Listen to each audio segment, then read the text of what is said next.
All right, so we're going to talk about the judiciary today, and we've hit some of the other branches of government coming up. We're going to talk about the structure of the court system. We're going to talk about how they decide to hear cases, and we're also going to talk about the powers given to them by the framers of the Constitution. So the first thing we want to take a look at is to go back to the Federalist Papers, as we do from time to time in the course, and focus in on what the Federalists had to say at the ratification of the United States Constitution. So in Federalist number 78, we see Alexander Hamilton writing this paper, and basically says that, if you recall back to some of our discussions about Federalist 39 earlier in the semester, that the selection of judges at the federal level is the same as it is for the other branches of government. That is, small r Republican. And if you remember back to what we meant by that, essentially it just means that the people in some way, directly or indirectly, have some influence over who is selected, right? So in this case, we don't directly elect our members of the judiciary. Rather, the president nominates individuals, and then the United States Senate, through its advice and consent powers, has the ability to be able to approve them, right? So it does not go through the entire Congress. Only the Senate is involved with confirming judges to any of the federal courts. Now, if you remember, we choose the president vis-a-vis the Electoral College, which is an indirect mechanism for us to choose our president. And while initially we chose our members of the Senate from our state legislatures, by way of the 17th Amendment, we now directly elect our members of the United States Senate, which means essentially that, yes, this is indeed a small r Republican process where we have some input into the way that our judges are selected.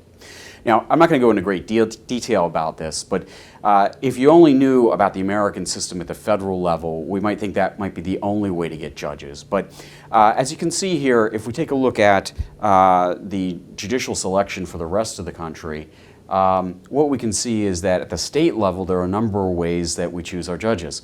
First is gubernatorial appointment, in which the governor picks a person and then they're appointed, much the way they are at the federal level. In a couple of states, the legislature gets to choose the members of the judiciary without input from the governor. Some states have, as we do here in Pennsylvania, partisan popular election, where people run as Republicans or Democrats. And people elect them. Some states say, well, hey, you know what, this is the judiciary, it shouldn't be political. Let's have elections, but we're not going to have the R or the D behind people's names, so that we have a nonpartisan election in those states. And finally, a more complicated plan, which we don't really have to get into here, is the merit plan, which is a combination of a board picking a number of people, a governor picking that person, and then those people running for election. But suffice to say here that what we can see is there are alternatives, and that's one of the things that we've taken a look at in this course. How else could we do things? And in this instance, we could do things differently, but we've chosen to have the president nominate people and the United States Senate confirm them. All right. Now, in 78, Hamilton says basically, what's good behavior, right? So if you read the Constitution, it essentially means that a member of the court system has their job in times of good behavior, meaning that they basically have a lifetime appointment. Now, this is very important, says Hamilton, to the power and really the ability of the judicial system to be able to function independently of the other two branches. So he says, hey, look, we've got the president. Now, the president is the one focal point of American government. The president has power over the military. The president's always going to be pretty strong, right? Take a look at Congress. They're democratically elected by the people, closest to the people. They've got the power of the purse. They can pay for stuff, and they make the laws. So they're going to be powerful. And if you go back to Federalist 51, you'll remember or recall that basically Madison said that in most democracies, Congress or the legislature was always the one with the most power. Now, what about the judiciary? Well, in pretty much every school of thought, the judiciary is the weakest branch of government, right? Think about it. They're not elected directly by the people, right? Most Americans, I would say, could not name more than one member of the court if they could. Probably could not pick out the Chief Justice of the Supreme Court out of a list of names. So really, the court doesn't have any power, right? It doesn't have the ability to spend money. If they decide on a certain court case, they don't have the ability really to carry that out. They rely on the executive branch to do so. So the judiciary is the weakest of all the branches. And Hamilton essentially says the way that we give them some power is to give them lifetime tenure, right? To insulate them from the pressures of public opinion, and also to insulate them from the power of the president or the power of Congress. Because if they had to run, for example, again for re-election or be reconfirmed, they would be at the mercy of the president or Congress for their retention as judges, right? Now, checks and balances. Let's go back to them. In 78, Federal Summer 78, Hamilton basically says, look, what power can we give this judicial branch in order to be able to give it some mechanism to be able to stand its ground with the legislature and with the executive branch? And this is where the concept that's very important to understand, the idea of judicial review, right? And this is the notion that the court system in the United States has the ability to be able to look at the actions of other branches of government and determine whether or not they are constitutional or unconstitutional, right? Now, the Anti-Federalists were very concerned about this because they basically said, wait a second. So you're telling me that we are going to elect members of Congress, right, from the people. We're going to indirectly elect this president through the Electoral College. And then you're going to have an unelected body of judges who basically have the ability to be able to overturn the decisions that are made by these democratically elected officials. That's ripe for tyranny. Well, Hamilton says, wait a second. Think about this. Think about the project that we're undertaking here.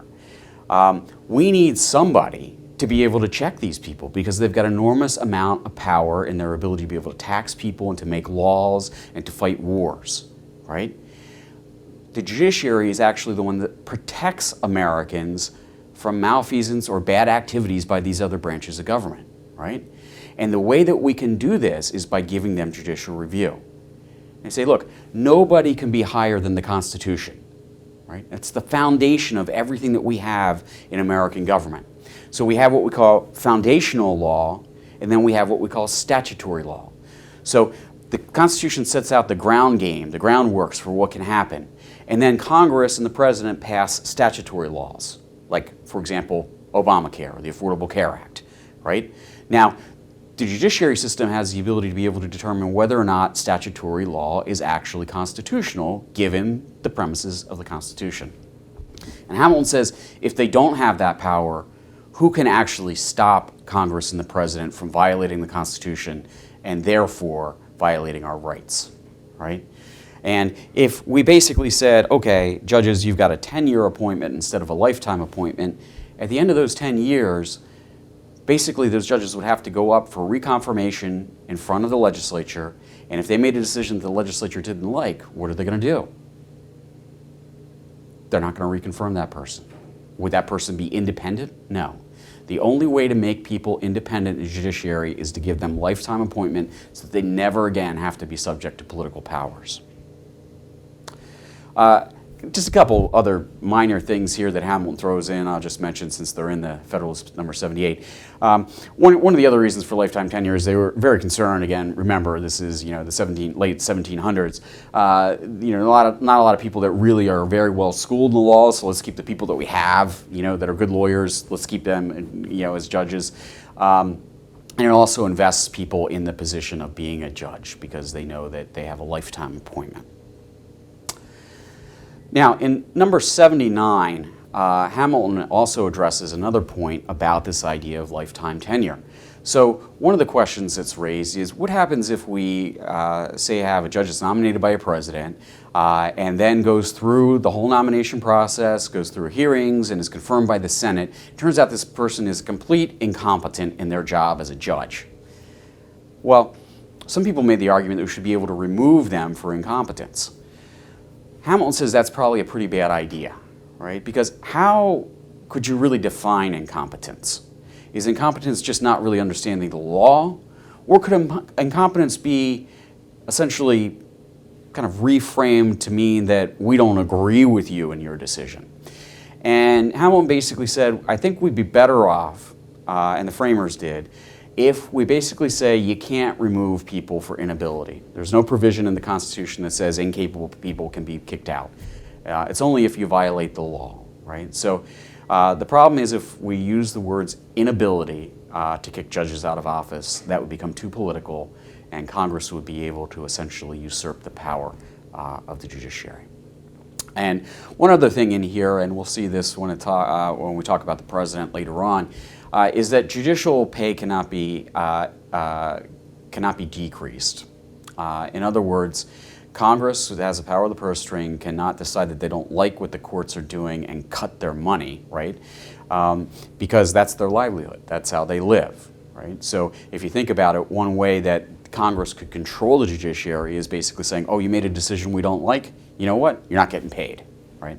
So there is a provision in the Constitution that basically says that judges' pay can be increased, but it cannot be decreased. And again, this is a way to keep the judges independent of Congress.